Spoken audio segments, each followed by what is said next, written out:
मुरली अमृत की धारा है धारा, जो देती दुखों से किनारा।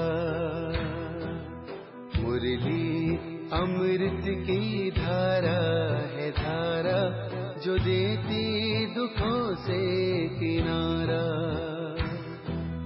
भूले जीवन में हो जाए शिव बाबा मुरली में समझाए। भूले जीवन में हो जाए शिव बाबा। ओम शांति। आज की तारीख है 11/7/2024 की। बाबा की साकार महावाक्य है, मीठे बच्चे सुन्न अवस्था अर्थात अशरीरी बनने का अभी समय है, इसी अवस्था में रहने का अभ्यास करो। बाबा ने प्रश्न पूछा, सबसे ऊंची मंजिल कौन सी है, उसकी प्राप्ति कैसे होगी? बाबा ने उत्तर दिया, संपूर्ण सिविलाइज्ड बनना यही ऊंच मंजिल है। कर्मेंद्रियों में जरा भी चलायमानी ना आए, तब संपूर्ण सिविलाइज्ड बने। जब ऐसी अवस्था हो तब विश्व की बादशाही मिल सकती है। गायन भी है, चढ़े तो चाखे अर्थात राजाओं का राजा बने, नहीं तो प्रजा। अब जांच करो मेरी वृत्ति कैसी है, कोई भी भूल तो नहीं होती है। ओम शांति। आत्म अभिमानी हो बैठना है। बाप बच्चों को समझाते हैं कि अपने को आत्मा समझो। अब बाबा ऑलराउंडर से पूछते हैं, सत्युग में आत्म अभिमानी होते हैं या देह अभिमानी? वहां तो ऑटोमेटिकली आत्म अभिमानी रहते हैं, घड़ी घड़ी याद करने की दरकार नहीं रहती। हाँ, वहां यह समझते हैं, अब यह शरीर बड़ा हुआ, अब इसको छोड़ दूसरा नया लेना है।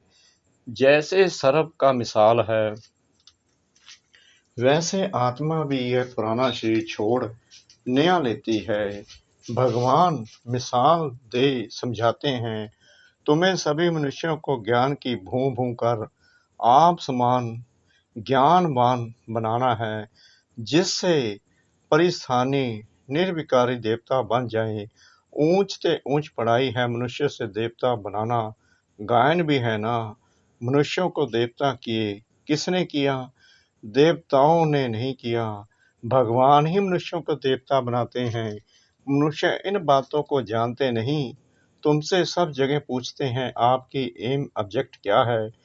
तो क्यों नहीं एम ऑब्जेक्ट की लिखत का छोटा पर्चा छपा हुआ हो, जो कोई भी पूछे तो उनको पर्चा दे दो, जिससे समझ जाए। बाबा ने बहुत अच्छी रीति समझाया है।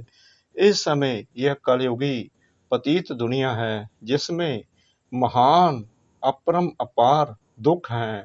अब हम मनुष्यों को सतयुगी पावन महान सुखधाम में ले जाने की सर्विस कर रहे हैं। वह रास्ता बताते हैं। ऐसे नहीं, हम अद्वैत नॉलेज देते हैं। वे लोग शास्त्रों की नॉलेज को अद्वैत नॉलेज समझते हैं। वास्तव में वह कोई अद्वैत नॉलेज है नहीं। अद्वैत नॉलेज लिखना भी रोंग है। मनुष्यों को क्लियर कर बताना है, ऐसी लिखत छपी हुई हो जो झट समझ जाए कि इनों का उद्देश्य क्या है। कलयुगी पतित भ्रष्टाचारी मनुष्यों को हम अपार दुखों से निकाल सतयुगी पवित्र श्रेष्ठाचारी अपार सुखों की दुनिया में ले जाते हैं।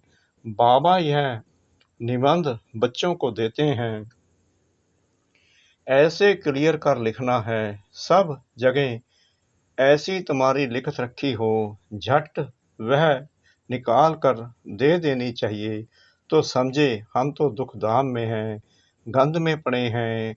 मनुष्य कोई समझते थोड़ी हैं कि हम कलयुग ही पतित दुखधाम के मनुष्य हैं। यह हमको अपार सुखों में ले जाते हैं। कौन ले जाते हैं? परमपिता परमात्मा। तो ऐसा एक अच्छा पर्चा बनाना है, जैसे बाबा ने भी छपाया था, सतयुगी हो या कलयुगी। परंतु मनुष्य समझते थोड़ी हैं, रत्नों को भी पत्थर समझ फेंक देते हैं। यह है ज्ञान रत्न, वह समझते हैं शास्त्रों में रत्न है। तुम क्लियर कर ऐसा बोलो जो समझे, यहाँ तो अपार दुख हैं। दुखों की भी लिस्ट हो, कम से कम 108 तो जरूर हो। बाबा कहते हैं कम से कम 101 तो जरूर हो। इस दुख दाम में अपार दुख हैं, ये सब लिखो, सारे लिस्ट निकालो। दूसरे तरफ फिर अपार सुख, वहां दुख का नाम नहीं होता। हम वह राज्य अथवा सुख धाम स्थापन कर रहे हैं, जो झट मनुष्यों का मुख बंद हो जाए। यह कोई समझते थोड़ी हैं कि इस समय दुख धाम है, इसको तो वह स्वर्ग समझ बैठे हैं। बड़े बड़े महल, नए नए मंदिर आदि बनाते रहते हैं, यह थोड़ी जानते हैं कि ये सब खत्म हो जाने हैं। पैसे तो उन्हों को बहुत मिलते हैं रिश्वत के। बाप ने समझाया है, ये सब है माया का, साइंस का घमंड। मोटरें, एरोप्लेन आदि यह सब माया का शो है। यह भी कायदा है, जब बाप स्वर्ग की स्थापना करते हैं तो माया भी अपना भपका दिखाती है। इसको कहा जाता है माया का पंप। अब तुम बच्चे सारे विषय में शांति स्थापन कर रहे हो। अगर माया की कहाँ प्रवेशता हो जाती है तो बच्चों को अंदर खाता है। जब कोई किसके नाम रूप में फंस पड़ते हैं तो बाप समझाते हैं यह क्रिमिनलाइज है। कलयुग में है क्रिमिनलाइजेशन, सतयुग में है सिविलाइजेशन। इन देवताओं के आगे सब माथा टेकते हैं। आप निर्विकारी, हम विकारी। इसलिए बाप कहते हैं हर एक अपनी अवस्था को देखो। बड़े बड़े अच्छे महारथी अपने को देखें। हमारी बुद्धि किसके नाम रूप में जाती तो नहीं, फलानी बहुत अच्छी है, यह करे, कुछ अंदर में आता है, यह तो बाबा जानते हैं। इस समय संपूर्ण सिविलाइज्ड कोई है नहीं, जरा भी चलायमानी ना आए। बहुत मेहनत है, कोई विरले ऐसे होते हैं, आंखें कुछ न कुछ धोखा जरूर देती है। ड्रामा किसकी सिविलाइज्ड जल्दी नहीं बनाएगा, खूब पुरुषार्थ कर अपनी जांच करनी है। कहाँ हमारी आंखें धोखा तो नहीं देती हैं। विश्व का मालिक बनना बड़ी ऊंच मंजिल है, चढ़े तो चाखे, अर्थात राजाओं का राजा बनते, गिरे तो प्रजा में चले जाएंगे। आजकल तो कहेंगे विकारी जमाना है, बल कितने बड़े आदमी हैं, समझो कबीन है। उनके अंदर भी डर रहता होगा कि कहाँ कोई हमें उड़ा ना दे। हर एक मनुष्य में अशांति है, कोई कोई बच्चे भी कितनी अशांति फैलाते हैं। तुम शांति स्थापन कर रहे हो तो पहले तो खुद शांति में रहो, तब दूसरे में भी वह बल भरे। वहाँ तो बड़ा शांति का राज्य चलता है। आंखें सिविल बन जाती हैं तो बाप कहते हैं अपनी जांच करो, आज मुझ आत्मा की वृत्ति कैसी रही। बाबा कहते हैं रोज अपने को चेक करो कि आज हमारी वृत्ति कैसी रही, मेरी आंखों ने कहीं धोखा तो नहीं दिया। इसमें बहुत मेहनत है, बाबा कहते हैं इसमें बहुत मेहनत है, अपनी संभाल रखनी है। बेहद के बाप को भी सच कभी नहीं बताते हैं, कदम कदम पर भूलें होती ही रहती हैं। थोड़ा भी उस क्रिमिनल दृष्टि से देखा, भूल हुई, फौरन नोट करो। 10-20 भूलें तो रोज करते ही होंगे, जब तक अभूल बने। परंतु सच कोई बताते थोड़ी हैं। देवमानी से कुछ न कुछ पाप जरूर होगा, वह अंदर खाता रहेगा। कहीं तो समझते ही नहीं कि भूल किसको कहते हैं। जानवर समझते हैं क्या? तुम भी इस ज्ञान के पहले बंदर बुद्धि थे, अब कोई 50%, कोई 10%, कोई कितना चेंज होते जाते हैं। ये आंखें तो बहुत धोखा देने वाली हैं, सबसे तीखी हैं आंखें। बाप कहते हैं, तुम आत्मा अशरीरी आई थी, शरीर नहीं था। क्या अभी तुमको पता है कि दूसरा कौन सा शरीर लेंगे, किस संबंध में जाएंगे? मालूम नहीं पड़ता। गर्भ में सुन ही सुन रहते हैं। आत्मा बिल्कुल ही सुन्न हो जाती। जब शरीर बड़ा हो तब पता पड़े। तो तुमको ऐसा बनकर जाना है, बस ये पुराना शरीर छोड़कर हमको जाना है। फिर जब शरीर लेंगे तो स्वर्ग में अपना पाठ बजाएंगे। सुन्न होने का अभी समय है। भल आत्मा संस्कार ले जाती है। जब शरीर बड़ा होता है तब संस्कार इमर्ज होते हैं। अभी तुमको घर जाना है, इसलिए पुरानी दुनिया का, इस शरीर का भान उड़ा देना है। कुछ भी याद ना रहे। परहेज बहुत रखना है। जो अंदर में होगा वही बाहर निकलेगा। शिव बाबा के अंदर में भी ज्ञान है। मेरा भी पाठ है। मेरे लिए ही कहते हैं, ज्ञान का सागर महिमा गाते हैं। अर्थ कुछ नहीं जानते। अभी तुम अर्थ से जानते हो। बाकी आत्मा की बुद्धि ऐसी बर्थ नॉट पैनी हो जाती है। अब बाप कितना बुद्धिमान बनाते हैं। मनुष्यों के पास तो करोड़ पद्म है, ये माया का पंप है ना। साइंस में जो अपने काम की चीजें हैं वह वहाँ भी होगी। वह बनाने वाले वहाँ भी जाएंगे। राजा तो नहीं बनेंगे। यह लोग पिछाड़ी में तुम्हारे पास आएंगे, फिर औरों को भी सिखाएंगे। एक बाप से तुम कितने सीखते हो। एक बाप ही दुनिया को क्या से क्या बना देते हैं। इन्वेंशन हमेशा एक निकालते हैं, फिर फैलाते हैं। बॉम्ब्स बनाने वाला भी पहले एक था, समझा। इनसे दुनिया विनाश हो जाएगी, फिर और बनाते गए। वहाँ भी साइंस तो चाहिए ना। टाइम पड़ा है, सीख कर होशियार हो जाएंगे। बाप की पहचान मिल गई, फिर स्वर्ग में आकर नौकर चाकर बनेंगे। वहाँ सब सुख की बातें होती हैं। जो सुख धाम में था वह फिर होगा। बाबा कहते हैं, वहाँ सुख की बातें होती हैं। जो सुख धाम में था वह फिर होगा। वहाँ कोई रोग दुख की बात नहीं। यहाँ तो अपरम अपार दुख हैं, वहाँ अपरम अपार सुख हैं। अभी हम ये स्थापन कर रहे हैं। दुख हरता सुख करता एक बाप ही है। पहले तो खुद की भी ऐसी अवस्था चाहिए। सिर्फ पंडिताई नहीं चाहिए। ऐसी एक पंडित की कथा है, बोला राम नाम कहने से पार हो जाएंगे। यह इस समय की बात है। तुम बाप की याद में विशेष सागर में तुम बाप की याद में विषय सागर से क्षीर सागर में चले जाते हो। यहाँ तुम बच्चों की अवस्था बड़ी अच्छी चाहिए।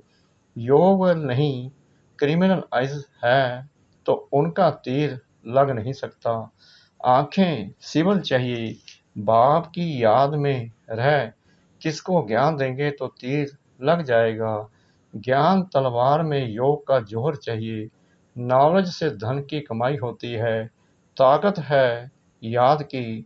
बहुत बच्चे तो बिल्कुल याद करते ही नहीं, जानते ही नहीं। बाप कहते हैं, मनुष्यों को समझाना है कि यह है दुख धाम, सतयुग है सुख धाम। कलयुग में सुख का नाम नहीं, अगर है भी तो भी काग विष्टा के समान है। सतयुग में तो अपार सुख है। मनुष्य अर्थ नहीं समझते, मुक्ति के लिए ही माथा मारते रहते हैं। जीवन मुक्ति की तो कोई जानते ही नहीं, तो ज्ञान भी दे कैसे सकते। वह आते ही हैं रजो प्रधान समय, वह फिर राजयोग कैसे सिखलाएंगे। यहाँ तो सुख है काग विष्टा समान। राजयोग से क्या हुआ था यह भी नहीं जानते। तुम बच्चे जानते हो। यह भी सब ड्रामा चल रहा है। अखबार में भी तुम्हारी निंदा लिखते हैं। यह तो होना ही है।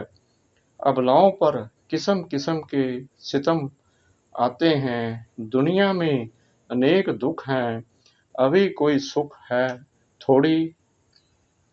बल कितना बड़ा साहूकार है, बीमार हुआ, अंधा हुआ, तो दुख तो होता है ना। दुखों की लिस्ट में सब लिखो, रावण राज्य कलयुग के अंत में यह सब बातें हैं।